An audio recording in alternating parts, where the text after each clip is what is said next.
Welcome to this special Redline episode. Definitely a one-off if I want to stay married and with somewhere to live. Last year, while filming my trilogy on the history of the automobile, I began where our cars do, in a big, glossy, pristine car dealer's showroom.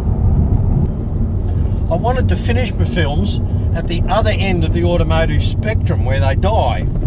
So I asked the locals if there were any car graveyards in our area tucked away.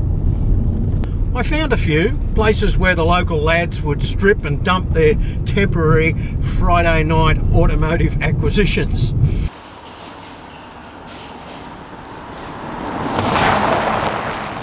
Then one of them pointed me to this relic I'm on my way to right now. As soon as I saw it, it was love at first sight. I was bowled over.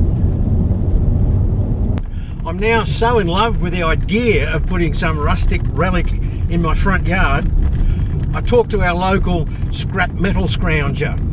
Now it turns out this rusting pile of metal that I got my eye on is a bit of a local landmark. All the locals know it. And so I asked the scrap metal merchant, if you ever get anything at all like that, just pick it up if you can, bring it round to my place and dump it on the front lawn. Month after month, I drive past my rustic fantasy once in a while, until yesterday I pulled over outside it here to eat some takeaway that I'd bought from the nearby town.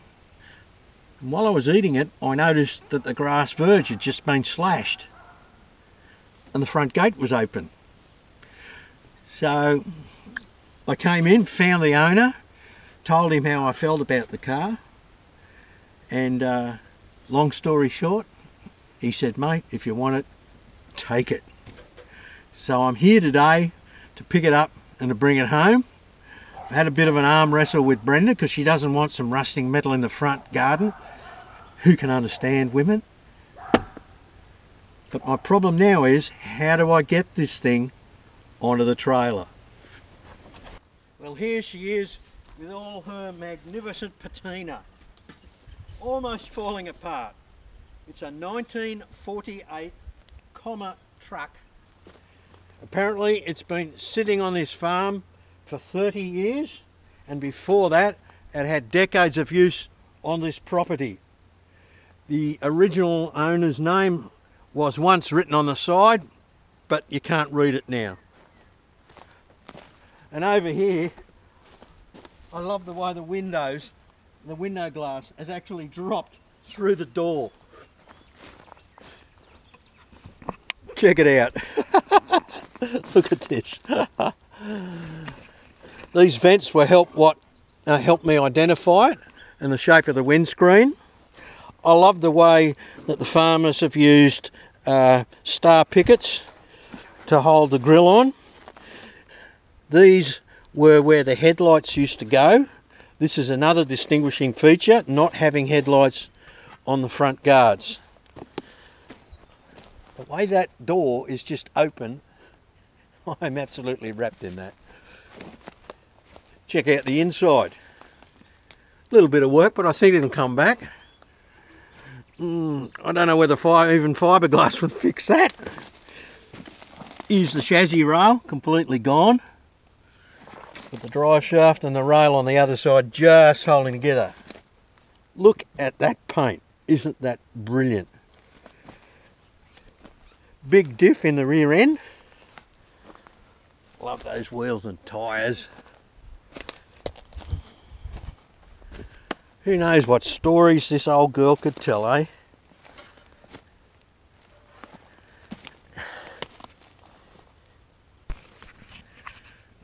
Notice the brakes are cable operated. No fancy hydraulics here. I want to try and set this up at home as it is here, but I'm not sure whether I should take that with me as well. I probably should. Yesterday it was heat wave.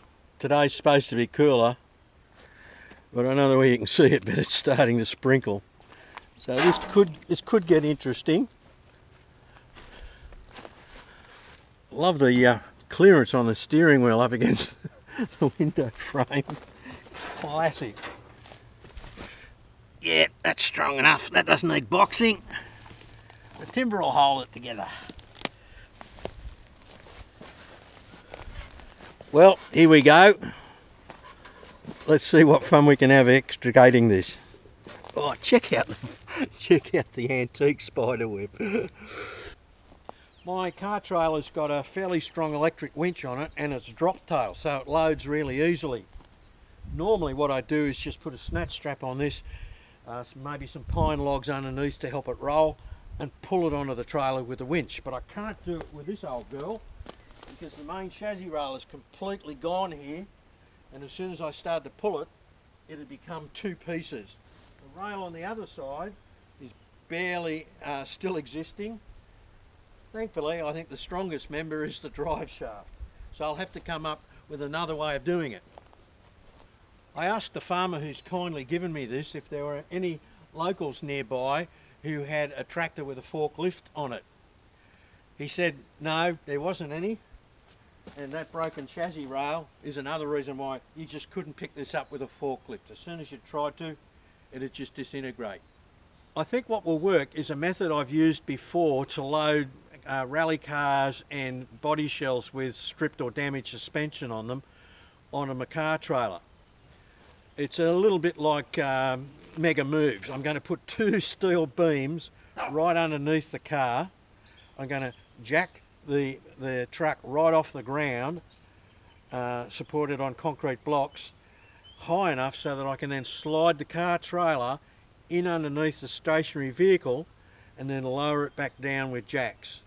Then when I get to the other end, I'll take it off the trailer using the same method. This chassis rail is completely gone, and having a closer look at this one, it's only held together by a tiny little bit of metal. I'll try lifting it in on this side and see what happens here, but I think that's going to snap, and I might just end up cutting it and cutting the bolts off the drive shaft and lifting the car in two pieces. I might even be able to winch the back section on with those tyres. I've just given it a small lift here, and it's obvious that this second chassis rail is just going to snap clean in two. So with that, plus the weight of the truck, I am going to have to cut through this rail and disconnect the drive shaft.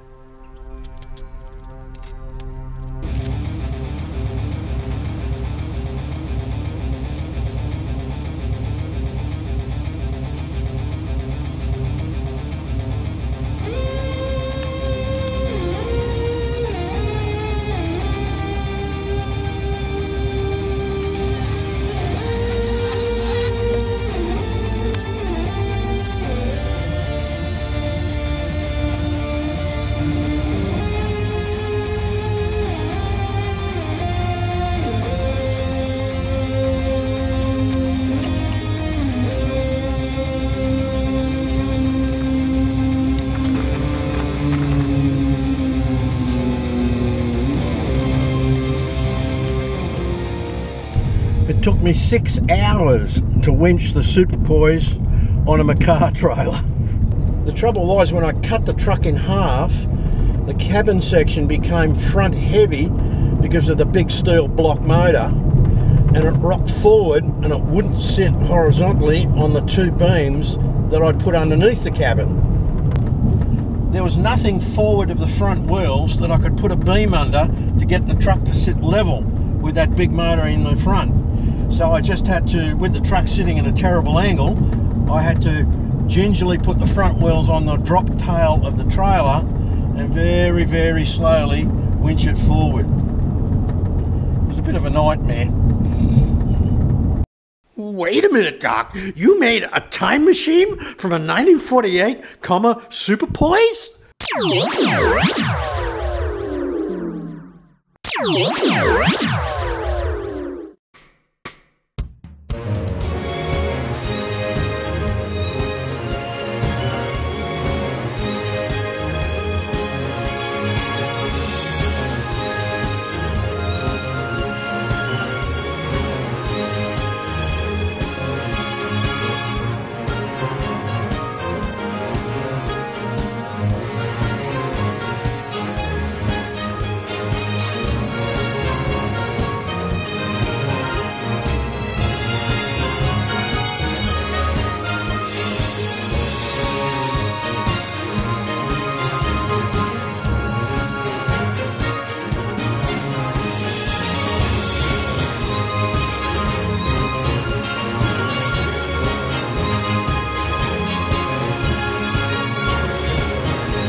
Another day in the Red Line Veteran Truck Rescue and a second trip to get the rear end of the Superpoise, which after quite a long time and some very tricky reversing, winched straight on, even though this wheel is jammed and the whole thing just skidded on the tyre. I loaded this last part of the Superpoise on rear first so that when I get it home it'll be easy to unload and put that section smack up against the cab of the truck that's in my driveway.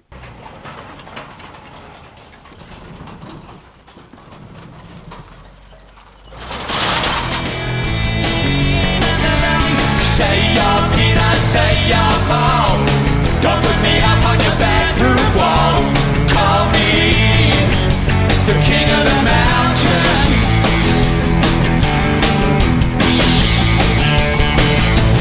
That train calling up the billows. King Cock is cursing the low. Workers of the world run to the top of the mountain. Now I'm turning the shadow light. Now I'm turning the shadow light. Say your Peter, say your Paul. Don't put me up on your bedroom wall. Call me the king of the mountain. Well, we got the rear chassis off the car trailer. The diff's got to go, the whole rear end's got to go over that way about a foot, but that'll just be a winch that way. The drive shaft's at the point where I can bolt it up. That gives us our length. Those timbers there are showing how the back chassis's got to get twisted. But as Henry just said, even like that, it looks like a truck. Mountain in the shadow of light. Say your Peter, say your Paul. Don't put me up on your bedroom wall. Call me